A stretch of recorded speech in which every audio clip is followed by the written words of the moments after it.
حضرت سیدنا ابو سعید خدری رضی اللہ تعالیٰ عنہ سے روایت ہے، مکی مدنی سلطان رحمت عالمیان صلی اللہ تعالیٰ علیہ وآلہ وسلم کا فرمان رحمت نشان ہے، جب ماہ رمضان کی پہلی رات آتی ہے تو آسمانوں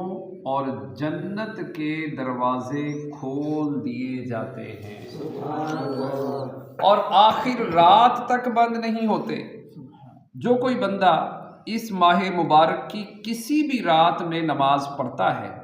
تو اللہ تعالیٰ اس کے ہر سجدے کے عوض 1500 نیکیاں لکھتا ہے،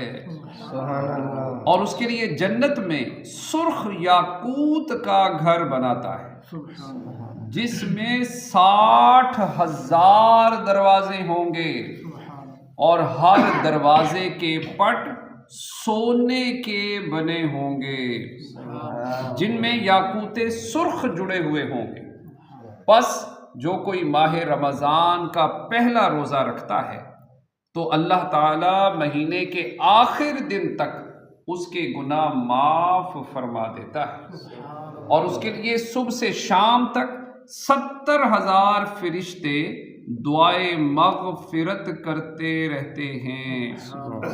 رات اور دن میں جب بھی وہ سجدہ کرتا ہے اس کے ہر سجدے کے عوض اسے جنت میں ایک ایک ایسا درخت عطا کیا جاتا ہے